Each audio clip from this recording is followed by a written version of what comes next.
আসসালামু আলাইকুম রহমতুল্লাহি ওবারাকাতু।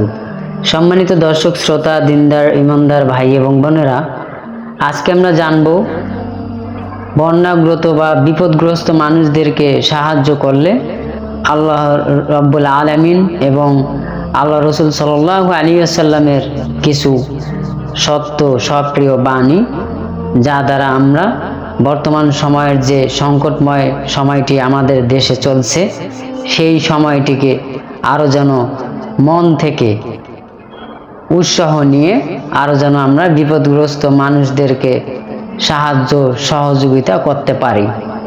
তো কথাগুলো সকলেই শুনে বুঝে তারপর আমল করব ইনশাআল্লাহ। কেউ ভিডিওটি না টেনে পুরোপুরি কথাগুলো শোনার চেষ্টা করব।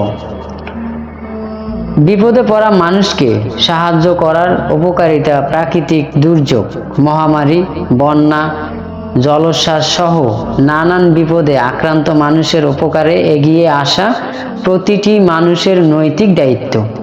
ইসলামের শিক্ষাও এমনই। নবীজি সাল্লাল্লাহু আলাইহি ওয়াসাল্লাম এ সম্পর্কে চমৎকার ঘোষণা দিয়েছেন। কি সেই ঘোষণা? আসুন জেনে নেওয়া যাক।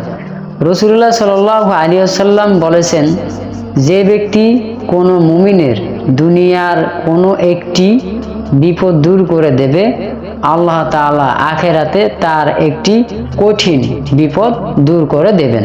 সুবহানাল্লাহ। তাই প্রাকৃতিক দুর্যোগ, মহামারী, বানভাসী, বন্যা, ঝড়, জলোচ্ছ্বাস, পাহাড় ধস ও ভূমিকম্পে আক্রান্ত বিপদগ্রস্ত মানুষের উপকারে এগিয়ে আসা প্রতিটি মুমিনের, মুসলমানের ঈমানি দায়িত্ব। মানুষের উপকারে এগিয়ে আসতে হাদিসের পুরো বর্ণনাটি শুনুন। হযরত আবু হুরায়রা রাদিয়াল্লাহু তাআলা আনহু বর্ণনা করেছেন, রাসূলুল্লাহ সাল্লাল্লাহু আলাইহি ওয়াসাল্লাম বলেছেন, যে লোক দুনিয়া থেকে কোনো ঈমানদারের কোনো মুসিবত দূর করে দেবে, আল্লাহ তাআলা বিচারের দিন পরকালে তার থেকে মুসিবত সরিয়ে দেবেন। 2 নাম্বার, যে লোক কোনো দুঃস্থ অসহায় লোকের অভাব দূর করে দেবে, আল্লাহ তাআলা দুনিয়া ও আখিরাতে তার দুরবস্থা দূর করে দেবেন। সুবহানাল্লাহ। 3 নাম্বার, যে লোক কোনো মুসলিমের দোষ ত্রুটি লুকিয়ে রাখবে, আল্লাহ তাআলা দুনিয়া ও আখিরাতে তার দোষ ত্রুটি লুকিয়ে রাখবেন। 4 নাম্বার, বান্দা যতক্ষণ তার ভাইয়ের সহযোগিতায় আত্মনিয়োগ করে, আল্লাহ ততক্ষণ তার সহযোগিতা করতে থাকেন। এরপর নবীজি সাল্লাল্লাহু আলাইহি ওয়াসাল্লাম মানুষের ব্যক্তি জীবনের কিছু আমলের নসিহত পেশ করেন এভাবে। 5 নাম্বার, যে লোক জ্ঞান অর্জনের জন্য রাস্তায় বের হয়, আল্লাহ এর বিনিময়ে তার জন্য জান্নাতের পথ সহজ করে দেন।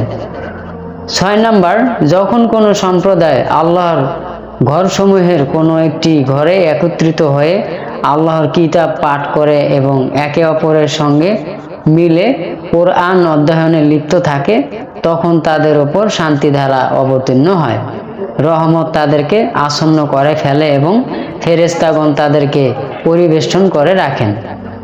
আর আল্লাহ তাআলা তার কাছাকাছিদের অবস্থানকারী ফেরেশতাদের মধ্যে তাদের কথা আলোচনা করেন।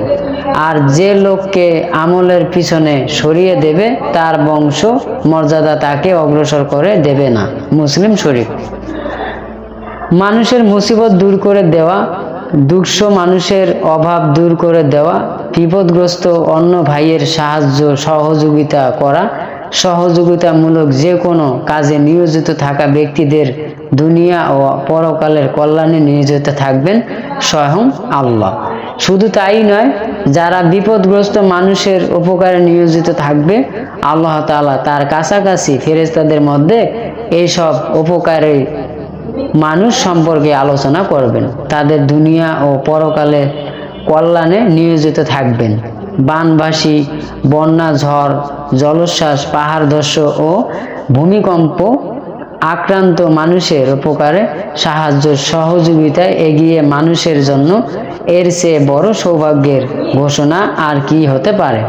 সুতরাং মুমিন মুসলমান সহ সবার উচিত বিপদগ্রস্ত মানুষের উপকারে এগিয়ে আসা, হাদিসের ঘোষণার প্রতি বিশেষ আমল করা, নবীজি ঘোষিত ফজিলত ও মর্যাদা অংশীদারি হওয়া।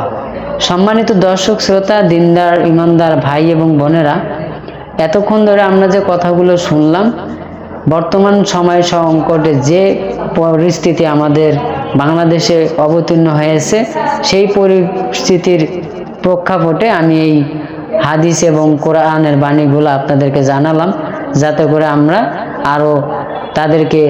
আমরা বিপদগ্রস্ত মানুষদেরকে যেন আরও সহযোগিতা করতে পারি, আরও উৎসাহ জাগে, এই উদ্দেশ্যেই ভিডিওটি বানালাম। সকলে ভালো থাকবেন। চ্যানেলটিতে নতুন হয়ে থাকলে চ্যানেলটি সাবস্ক্রাইব করে আমার সাথেই থাকবেন। আসসালামু আলাইকুম ওয়া রাহমাতুল্লাহি ওয়া বারাকাতুহু।